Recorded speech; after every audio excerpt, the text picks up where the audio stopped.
My name is Clara.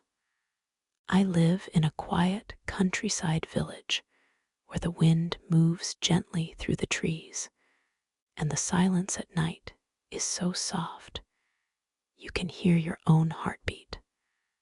I'm 34 years old, a wife, a mother, a woman who thought her life had found its rhythm until one conversation shifted everything I believed about love, sacrifice, and what it means to carry someone else's pain. My days are simple. I wake up early, make breakfast, and pack the school bags for my children Ella, who's 10, Ava, who's 7, and little Noah, who just turned 2 last spring. My husband, Daniel, leaves for work before the sun rises. He kisses my forehead softly and whispers, "Thank you," like he does every morning.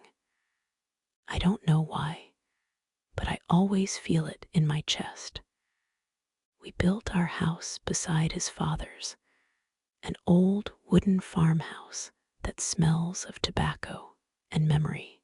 The neighbors call us the kind family, maybe because we never raise our voices, maybe because we still wave at everyone who passes by, even when we're tired.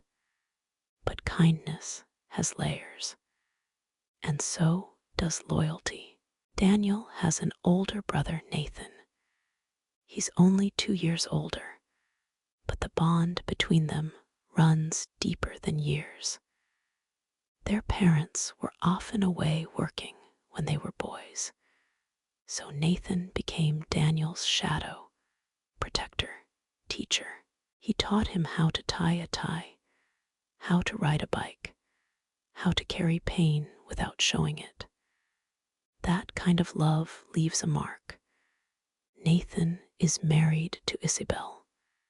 Isabel is quiet, the kind of quiet that doesn't come from shyness, but from softness. She tends her garden like it's sacred. She doesn't speak much, but when she smiles, it feels like the sky just opened a little. We became friends over flowers. I remember the first time she brought me a bundle of lavender wrapped in paper. We talked about colors, about bloom seasons, about how the smell of basil reminds her of her grandmother's kitchen. On market days, we'd ride together into the city, searching for seeds and small joys. Our friendship was gentle, like the way spring arrives in April. But behind Isabel's calm eyes, there was a sadness that never left. She couldn't have children. It wasn't spoken loudly, but it lived between us. Sometimes I'd catch her staring at Ella or brushing Noah's hair back with a tenderness that hurt to watch. I used to say things like, "Medicine has come so far these days," or, "You never know what life will bring." She'd nod and smile, but it was the kind of smile that breaks just after you look away. Years passed. My garden grew. So did my children. But Isabel's arms remained empty. One spring, we baptized Noah. It was a beautiful day. The sun poured down like honey, and everyone we loved gathered in our yard.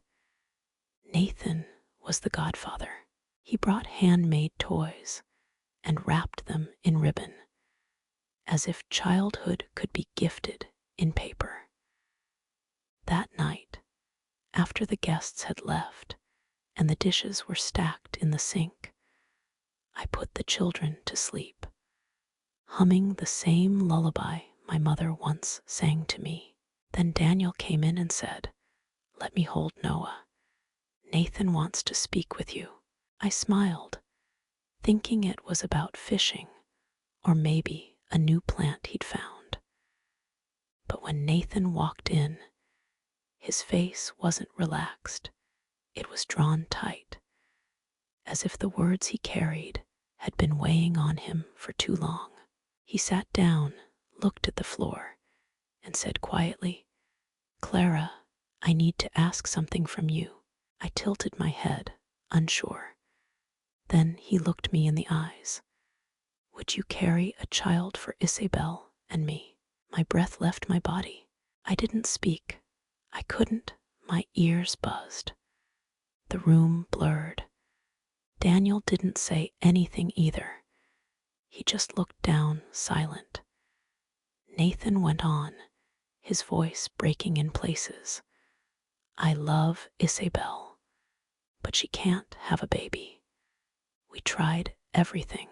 Adoption, surrogacy through strangers. Nothing felt right. Then I come here. I see your children. I hear laughter. I feel peace. And then I go home, and it's so quiet, Clara. It's empty. I see her hurting, and I can't fix it. I can't lose her, but I know what she needs." I tried to find words. "You want me to carry your baby?"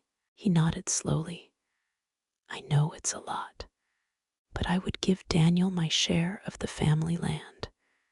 We'll move away after. You won't have to see us again, but please help us." Help, that word. How can help hurt? I felt dizzy. The floor beneath me seemed unsteady. I left the room without a word. I walked into the dark, into the quiet, until I found Isabel, standing barefoot in her garden, under the moonlight. She turned, already knowing why I'd come.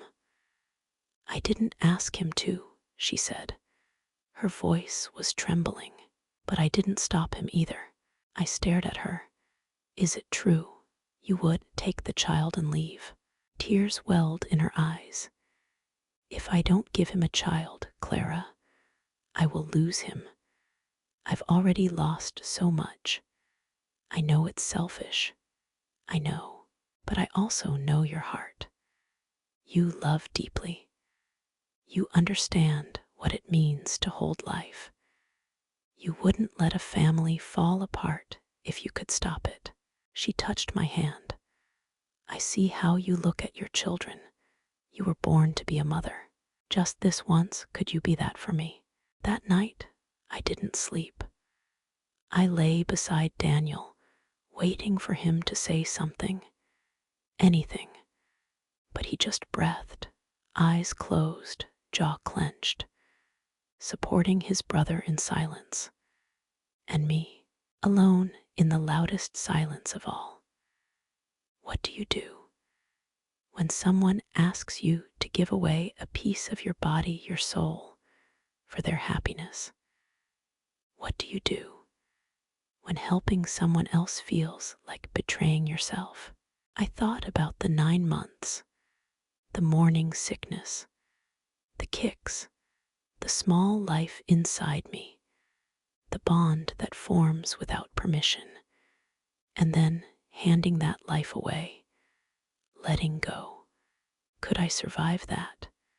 Would Isabel survive without it? Would I? In the days that followed, I smiled through tears. I washed dishes and tucked in my girls, wondering what it would be like to say goodbye to another baby I had carried. I looked at Daniel, and 100 times I wanted to ask, "Why aren't you protecting me?" But my voice never came. I visited Isabel again. Her eyes were darker now, tired from hoping.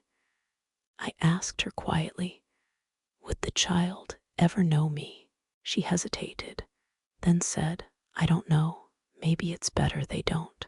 Maybe it would hurt too much." I left with more questions than answers. Time passed. The offer stayed, like a stone in my shoe, constant, heavy. I watched my children grow. Their laughter still filled our home. But I carried a different weight now, one I hadn't asked for, and yet couldn't ignore. And then, one evening, as the sky turned gold and the air smelled like coming rain, Noah climbed into my lap and asked, "Mom, why are you sad today?" I smiled, kissed his forehead, and whispered, "Because love is heavy sometimes." I still haven't given Nathan an answer. I don't know if I ever will. This isn't a story about decisions.